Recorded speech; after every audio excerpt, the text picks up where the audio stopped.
Hello everyone, today we are going to solve chapter number 6 of class 8 English grammar, the degree of comparison. ત્રણ પ્રકારની ડિગ્રીઓ આપણને અહીં આપેલી છે, પોઝિટિવ, કમ્પેરેટિવ અને સુપરલેટિવ. ઓકે, જોઈએ એમાં શું ડિફરન્સ છે અને એક્સરસાઇઝ કઈ રીતે સોલ્વ થાય છે આપણે ચેક કરી લઈએ. સો ફર્સ્ટ એક્સરસાઇઝ છે, આપણને કહ્યું છે use the given words to make sentences in the positive degree. Positive ડિગ્રીમાં વાક્ય બનાવવાના કયા છે આપણને Ram dash short dash Shyam આપેલું છે. તો એક્ઝામ્પલ તરીકે એક વાક્ય આપ્યું છે Ram is as short as Shyam, એટલે કે રામ એ શ્યામ જેટલો જ શોર્ટ છે, જેટલો જ નીચો છે. Okay, Lata dash fat dash Meeta. તો અહીંયા શું થશે, પોઝિટિવ ડિગ્રી આપણે દર્શાવી હોય તો અહીંયા એઝ મૂકી દેવું પડે બંને બાજુ. ઓકે, તો Lata is as fat as Meeta. તો લતા જે છે એ મીતા જેટલી જ ફેટ છે એવું કહી શકાય. Okay, Gaurav dash clever dash Saurav. તો આનો આન્સર શું થશે, Gaurav is as clever as Saurav. Third number છે Bhavnagar is as large as Rajkot. Okay, અહીંયા શું મૂકી દઈશું, ખાલી is as large as Rajkot. એના પછી ફોર્થ નંબરનો જે ક્વેશ્ચન છે એમાં આવશે tea dash blank tea dash hot dash coffee છે. તો tea is as hot as coffee. Okay, my house is as big as your house.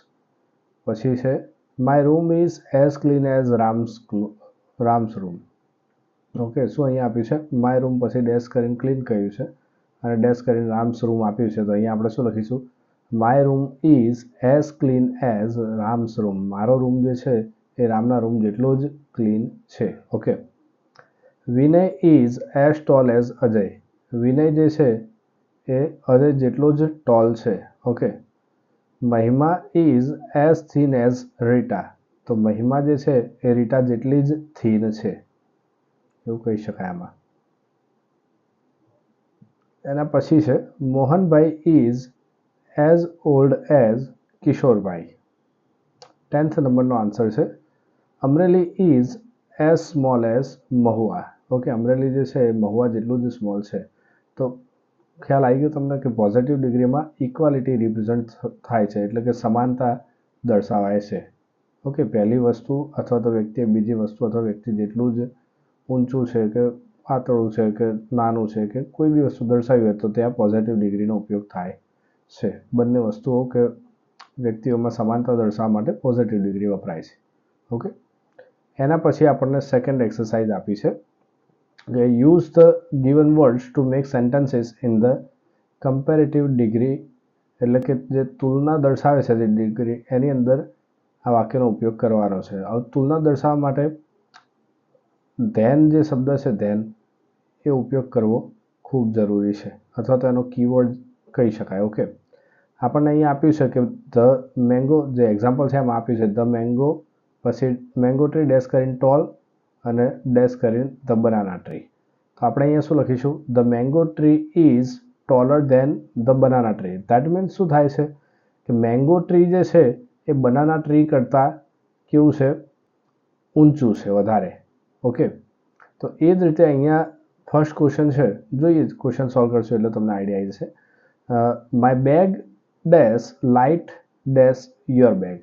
એટલે કે મારું બેગ જે છે એ તારા બેગ કરતાં લાઇટર છે એવું કહી શકાય કે ના કહી શકાય. ઓકે, તો અહીંયા શું થશે, my bag is lighter than your bag. Clear થાય છે. ઓકે, સેકન્ડ સેન્ટેન્સ જો this book dash thick dash that book. તો અહીંયા શું લખી શકીશું, બોલો કે this book is thicker than that book. Okay, this book is thicker than that book. Clear. Okay, તો થર્ડ ક્વેશ્ચન તરફ જઈએ છીએ. The staff room dash big dash principal's office. તો શું આવશે, the staff room is bigger than the principal's office. Staff room જે છે principal office કરતાં બી મોટો છે. ઓકે, પછી છે મોટું ડેશ ફેટ ડેશ છોટું. તો મોટું ઇઝ ફેટર ધેન છોટું. મોટું જે છે એ છોટું કરતાં બી શું છે, ફેટર છે, ફેટ છે, sorry. Namita dash thin dash Babita. Okay, Namita is thinner than Babita. Okay, Namita શું છે? બબીતા કરતાં બી થીન છે. Okay, that box dash heavy dash this box. તો અહીંયા શું થશે? That box is heavier than this box. Okay, અહીંયા શું લાગશે? Is heavier than. The tube light dash bright dash bulb. તો the tube light is brighter than the bulb. Okay, next sentence જો 8th નંબરનું. Kiran dash young dash Ravi. બોલો, હવે તમે બોલો શું આન્સર આવશે? તો Kiran is younger than Ravi. Okay, શું થઈ જશે? કિરણ સિંગ્યુલર છે, એક વચન છે, એટલે એની માટે ઇઝ લાગશે, અને યંગનું થઈ જશે કમ્પેરેટિવ ફોર્મ યંગર, અને એના માટે આપણે મૂકી દઈશું then. Kiran is younger than Ravi. Okay, the king wise his ministers. આ રીતના આપણને શબ્દો આપ્યા છે, તો વાક્ય શું બનશે? The king is wiser than his ministers. Okay, રાજા જે છે એના મિનિસ્ટર્સ કરતાં હોશિયાર છે. Coffee dash costly dash tea. તો 10th નંબરના ક્વેશ્ચનનો આન્સર શું થશે? Coffee is costlier than tea. Okay, coffee is costlier than tea. Okay, એના પછી 3rd નંબરની એક્સરસાઇઝ છે. Write the sentences using as or than. એઝનો મતલબ શું થશે?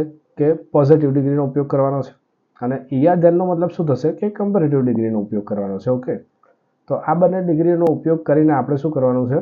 વાક્ય બનાવવાના છે. પણ કઈ રીતે? કે વાક્ય વાંચીને આપણને ખબર પડવી જોઈએ કે આ વાક્ય કઈ ડિગ્રીનું છે, પોઝિટિવનું છે કે કમ્પેરેટિવનું છે. જેમ કે અહીંયા એવું કહ્યું છે પહેલા વાક્યમાં, શું કહ્યું છે? Mehul is tall, Ravi is equally tall. તો આ બંને વાક્યમાં સમાનતા દર્શાવી છે કે મેહુલ જેટલો ઊંચો છે, રવિ એટલો જ ઊંચો છે.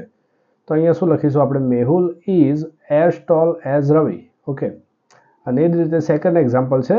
Saumil is strong, Harsh is not so strong.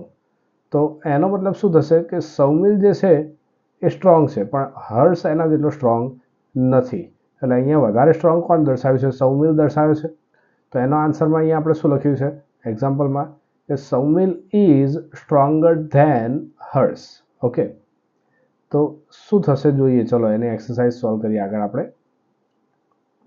Bina is thin, Lata is not so thin. Bina કેવી છે? થીન છે, પણ લતા એટલી થીન નથી. એનો મતલબ શું થયો? કે બીના જે છે એ લતા કરતાં થીનર છે. ઓકે, તો વાક્ય શું બનાવીશું? Bina is thinner than Lata.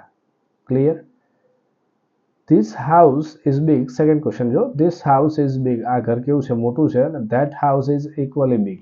તો બંનેમાં સમાનતા દર્શાવી છે, ઇક્વાલિટી રિપ્રેઝન્ટ કરી છે, તો અહીંયા પોઝિટિવ ડિગ્રી લગાવીશું આપણે.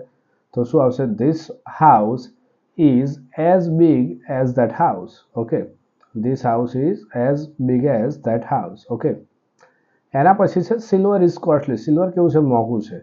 અને ગોલ્ડ ઇઝ મોર કોસ્ટલી. સોનું એ ચાંદી કરતાં પણ વધારે મોંઘું છે. સિલ્વર એટલે શું થશે?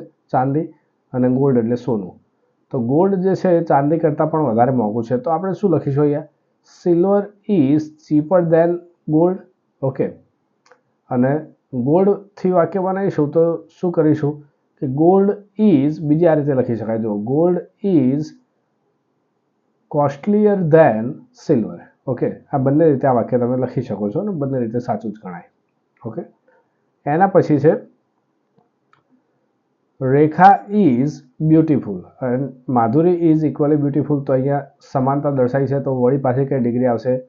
Positive degree. ઓકે, તો Rekha is as beautiful as Madhuri. Okay, the king is wise, the minister is not so wise. રાજા હોશિયાર છે, પરંતુ એના મિનિસ્ટર એટલા હોશિયાર, એનો મિનિસ્ટર જે છે એટલો હોશિયાર નથી. તો અહીંયા શું આવશે? કમ્પેરેટિવ ડિગ્રી કરી છે, રાજા વધારે હોશિયાર છે. તો the king is wiser than the minister. Okay, એના પછી 6th નંબરનો ક્વેશ્ચન જોઈએ છે. ગીતા ઇઝ ક્લેવર, નેતા ઇઝ ઇક્વલી ક્લેવર. તો જો ઇક્વલી વાળા સેન્ટેન્સ છે તો એ પોઝિટિવ ડિગ્રીમાં આવશે. તો Gita is as clever as Neta. Okay, mister Vyas is rich, mister Mehta is not so rich. તો શું થશે અહીંયા? Mister Vyas is richer than mister Mehta. Okay, એના પછી છે Sharad runs fast, Bharat runs equally fast. તો અહીંયા શું થશે? Sharad runs as fast as Bharat, કેમ કે પોઝિટિવ ડિગ્રી છે, હવે તમને ખ્યાલ આવે કે ના આવે કઈ ડિગ્રી છે? Okay, Ahmedabad is big, Vadodara is not so big. તો બોલો અહીંયા કઈ ડિગ્રી આવશે? Excellent, comparative degree. કે અમદાવાદ શું છે? બિગ છે, પરંતુ વડોદરા એના જેટલું મોટું નથી. તો સીધી વસ્તુ છે, અહીંયા કમ્પેર થાય છે બે સિટી વચ્ચે. તો Ahmedabad is bigger than Vadodara. Okay, excellent answer. This shirt is costly, that shirt is not so costly. તો બોલો કઈ ડિગ્રી આવશે આમાં? તો અહીંયા બી કમ્પેરેટિવ ડિગ્રી આવશે, કેમ કે આ શર્ટ જે છે મોંઘો છે, પરંતુ બીજો જે શર્ટ છે એના જેટલો કોસ્ટલી નથી. તો શું આવશે? This shirt is costlier than that shirt. Okay, clear છે? ચલો એના પછી નેક્સ્ટ સેન્ટેન્સીસ જોઈએ છે. 11th નંબરમાં એવું કહ્યું છે આપણને, bicycle is cheap, scooter is not so cheap. તો બોલો કઈ ડિગ્રી થશે આમાં? બાઇસિકલ એ ચીપ છે, સસ્તી છે, પરંતુ સ્કૂટર એના જેટલું સસ્તું નથી. તો અહીંયા આપણે શું લખીશું? કમ્પેરેટિવ ડિગ્રી છે. Excellent. Bicycle is cheaper than a scooter. Bicycle શું છે? સ્કૂટર કરતાં ચીપર છે. ઓકે, સસ્તી છે, ચીપ છે. Gujarati is easy, English is equally easy. તો બોલો અહીંયા કઈ ડિગ્રી થશે? Okay, positive degree. તો Gujarati is as easy as English. Okay. Nehru park is dirty, Sardar park is equally dirty. તો બંનેમાં સમાનતા દર્શાવી છે, બંને બી ઇક્વલી ડર્ટી કહે છે. તો અહીંયા પોઝિટિવ ડિગ્રી દર્શાવીશું આપણે. ઓકે, તો Nehru park is as dirty as Sardar park. Okay. Train is slow, aeroplane is not so slow. તો અહીંયા શું થશે? Comparative degree. Okay. Train is slower than an aeroplane. Okay. 15 નંબરનો ક્વેશ્ચન છે. જો, my room is clean, Meera's room is not so clean. હવે મારો room clean છે, પરંતુ મીરાનો રૂમ એટલો ક્લીન નથી. તો શું વાક્ય બનાવીશું અહીંયા? કમ્પેરેટિવ ડિગ્રી છે. તો my room is cleaner than Meera's room. Okay. Let's see the next exercise. Fill in the blanks with the correct words from the brackets. તો બ્રેકેટનો ઉપયોગ કરીને સાચો વિકલ્પ પસંદ કરીને ખાલી જગ્યા પૂરવાની છે. This house is as old as that house. Okay, હવે એઝ બંને જગ્યાએ વાપર્યું છે, તો આપણને ખબર પડે કે ભાઈ આ પોઝિટિવ ડિગ્રી છે. Okay. Kiran is blank than. અચ્છા, ધેન વાપર્યું છે, તો આપણને ખબર પડે કે આ કમ્પેરેટિવ ડિગ્રી છે. તો અહીંયા ઈયર વાળું ફોર્મ કયું છે? થિનર. ઓકે, થિન ક્યારે આવત? જો પોઝિટિવ ડિગ્રી હોત તો થિન આવત. પછી છે હિરેન ઇઝ. અહીંયા આપણને જોતા ખબર પડે બંને બાજુ એઝ આપ્યું છે ખાલી જગ્યાની, તો વચ્ચે જે છે એ પોઝિટિવ ડિગ્રીનું ફોર્મ જ આવશે. અને ઓલ્ડ અને ઓલ્ડરમાં ઓલ્ડ જે છે પોઝિટિવ ડિગ્રીનું ફોર્મ છે, પાછળ યર લાગે છે, દેટ મીન્સ આ શું છે? કમ્પેરેટિવ ડિગ્રીનું ફોર્મ છે. Okay. Deepen's pencil is blank than Nitin's pencil. તો ધેન આપ્યું છે અને બ્લેન્ક કરીને અહીંયા એસ કે એવું કંઈ આપ્યું નથી. તો ઓબ્વિયસલી આ શું છે? કમ્પેરેટિવ ડિગ્રી છે. તો અહીંયા શું આવી જશે answer? Longer than Nitin's pencil. Okay. This cup of tea is hotter than that cup of tea. Okay, હવે તો ક્લિયરલી આઈડિયા આવે કે પોઝિટિવ ડિગ્રી છે, કમ્પેરેટિવ ડિગ્રી છે. ઓકે. એના પછી જો તમે, Kriti is as short as Mona. શું આવશે? Kriti is as short as Mona. પછી છે the trunk of a mango tree is thicker than that of a coconut tree. Okay. એના પછી 8th નંબર છે, Mohan is as fat as Sohan. Okay. પછી છે Tarak's house is bigger than your house. Okay. એના પછી 10 number છે, this room is as small as that room. Okay. Ansh is taller than Vinita. Okay, comparative form છે. My bag is heavier than your bag. Okay. એના પછી 13 number છે, grandpa walks slower than grandma. Okay. એના પછી છે I can run faster than Geeta. એના પછી last છે, Bharat is clever than Lakshman. Okay. તેને આવે છે તો આપણે કમ્પેરેટિવ ફોર્મ લખીશું. Clear? If you have any doubts so you can comment to me.